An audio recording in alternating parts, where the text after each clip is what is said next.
Spending the people's money.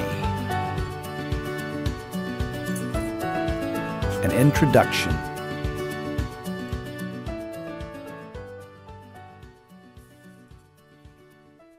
This is an introduction to spending the people's money, otherwise known as budget execution.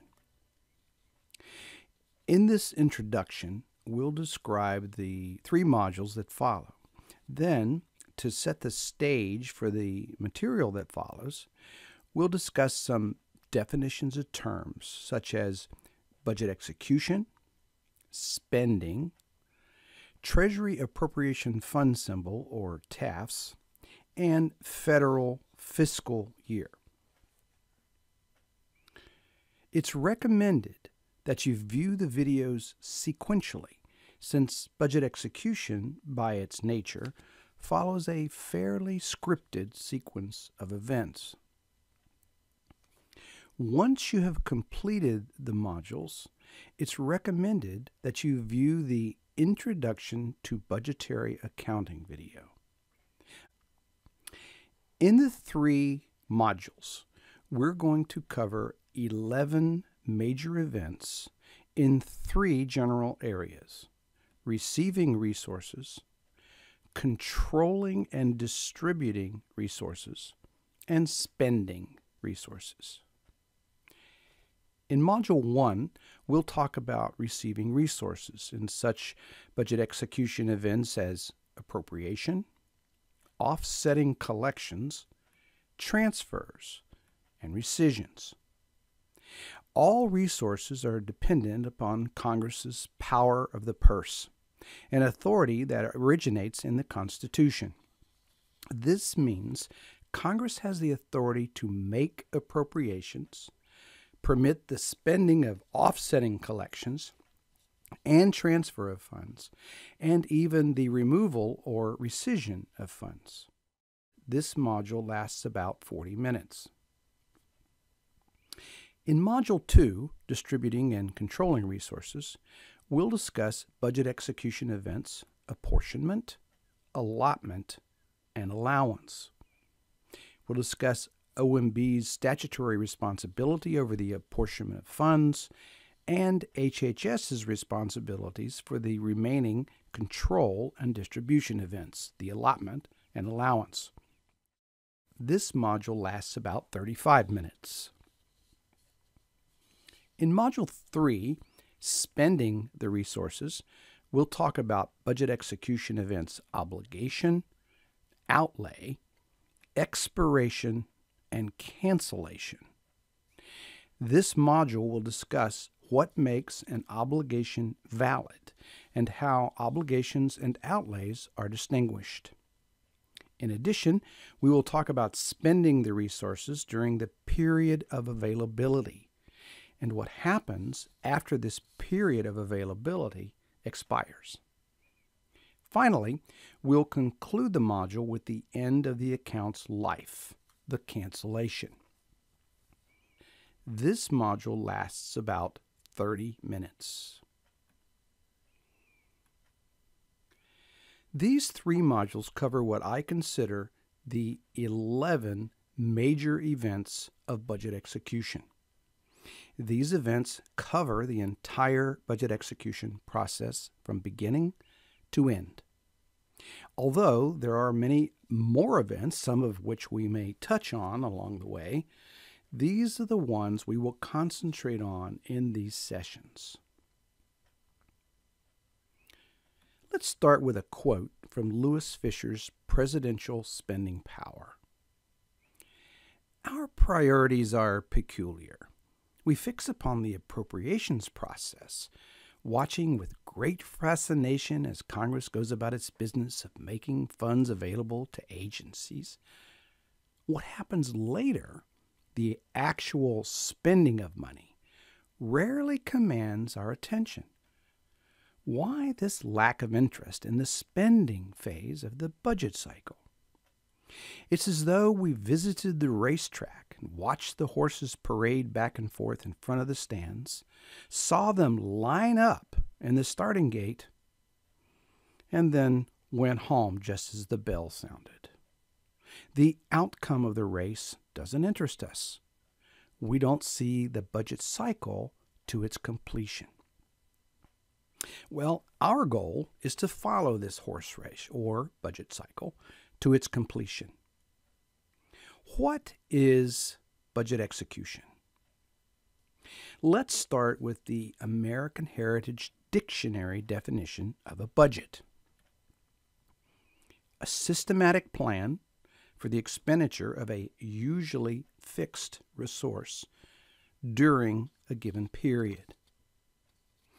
If we combine this definition with the definition for execute, that is, to put into effect, we come up with this definition of budget execution: putting into effect a systematic plan for the expenditure of an usually fixed resource during a given period. In a nutshell, budget execution is about spending money, something we all know something about. But we're not talking about spending our own money. We're talking about spending taxpayers' money, spending the people's money. And because we're spending the people's money, we need to keep several things in mind. We can expect that budget execution will have a lot of rules, and that breaking these rules will have consequences.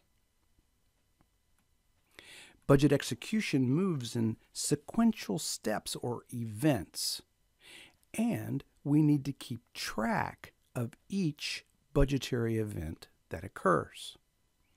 This requires the recording of budget execution events in a proper accounting system. This information has the added benefit of helping us justify future budget requests. Budget execution can, on occasion, be considered mundane, lacking the glamour of the formulation process with all the hearings and testimony and so forth. But it can really attract attention if you screw up. And, after all, the whole budget process exists in order to spend the money on the programs Congress wants to finance. So, executing the budget is where the rubber meets the road, or, as Fisher puts it, it's the horse race. That's the ultimate purpose of the whole budget process. And we need to see it through to the end. So, we're talking about spending money during a particular period of time. But what do we mean by spend? We all know what it is to spend money. If we had to answer the question, how much do you spend? We might simply add up all the checks we've written or had automatically deducted from our bank accounts. But spending isn't just about paying. It's also about promising to pay for something. We call this an obligation. For example, if we sign a contract to buy a new car with a 36-month loan, we're promising to make 36 payments over the next 3 years to pay for that car. So, spending for a new car involves the signing of the contract, the promise to pay, and the actual payments. Once we have finished making our payments, our promise is fulfilled and the obligation ends. If we buy some new clothes with our Visa card, signing the credit card slip is a promise that we will pay the bill within a certain time.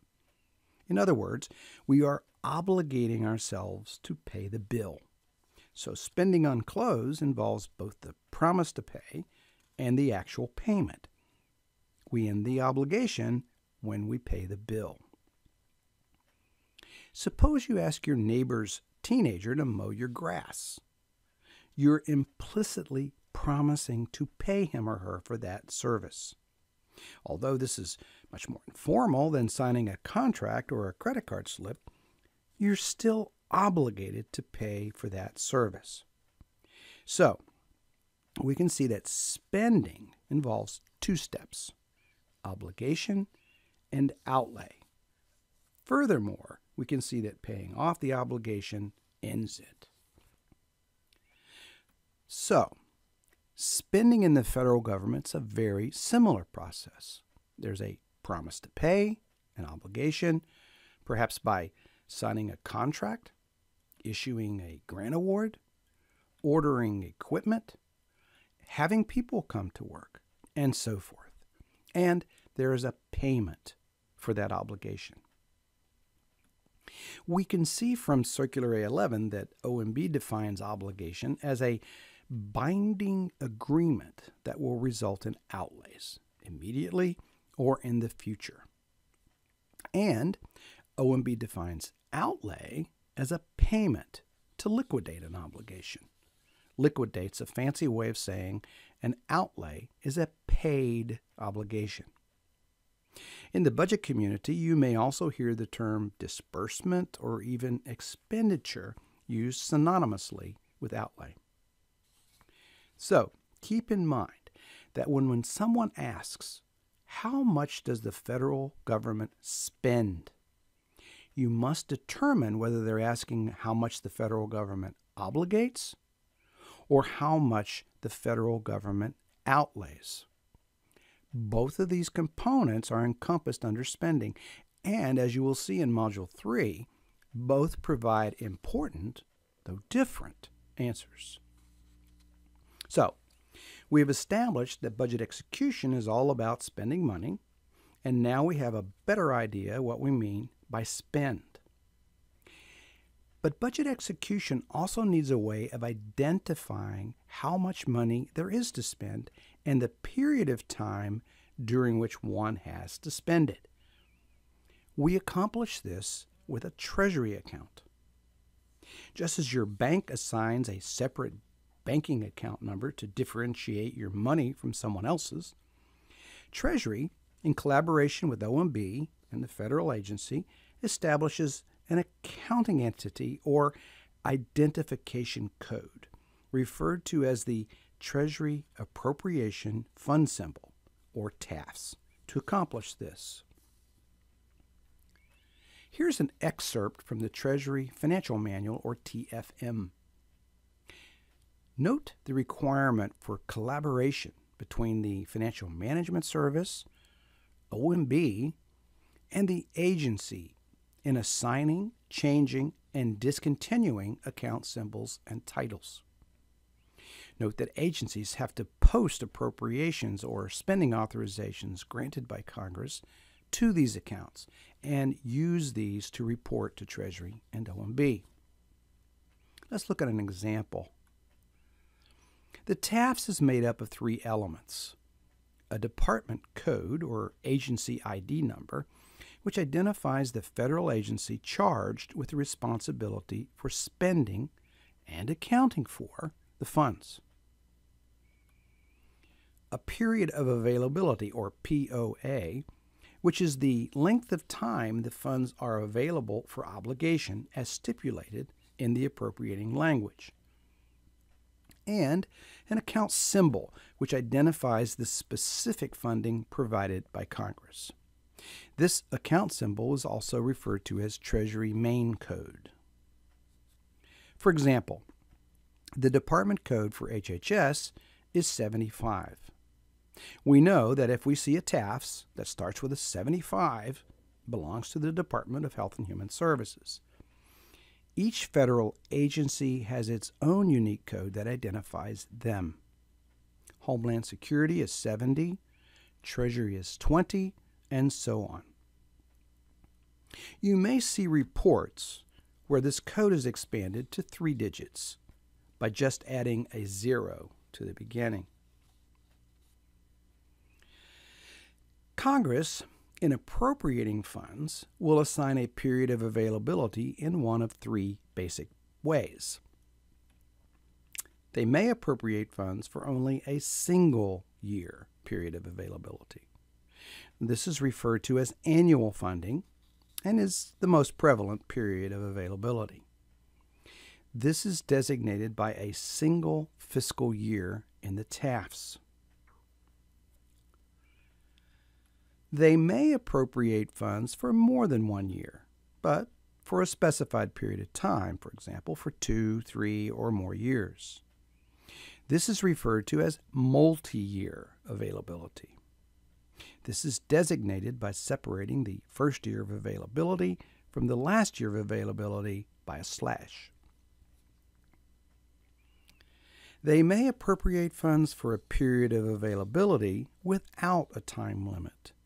This type of availability is referred to as no year and is designated by an X. The third component of the TAFs is the account symbol or Treasury main code.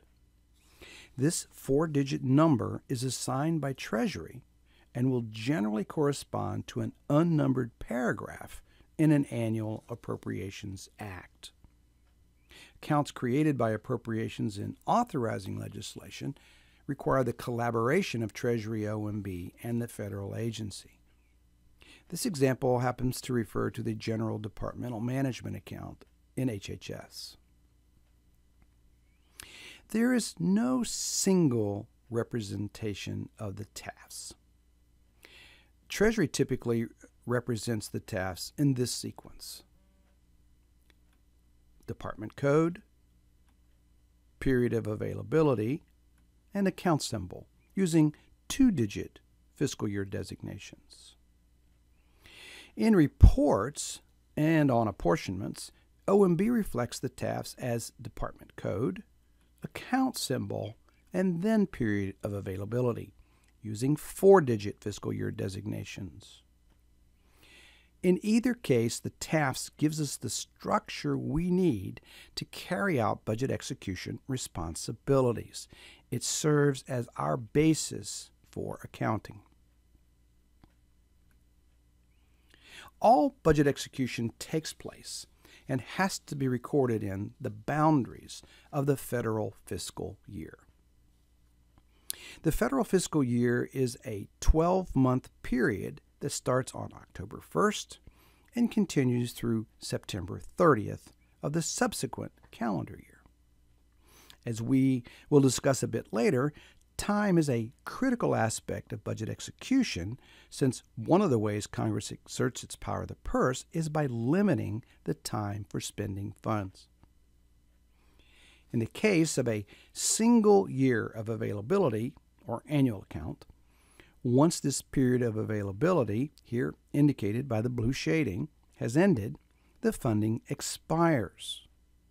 But there's an additional 5 years available to make adjustments and finish paying all the bills. So, for annual funding, there is a 6-year life. For a 2-year multi-year funding, there's a 7-year life. For 3-year multi-year accounts, there's an 8-year life, and so on. For a no-year account, the period of availability has no limit and could go on and on.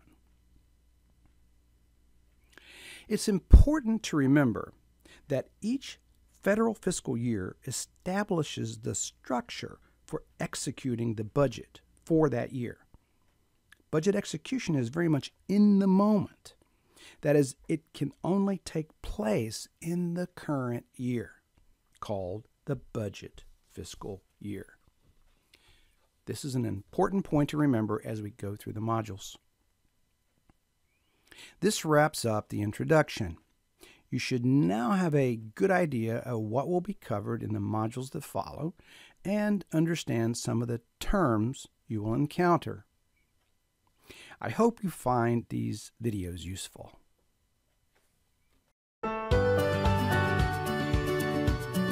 Spending the people's money.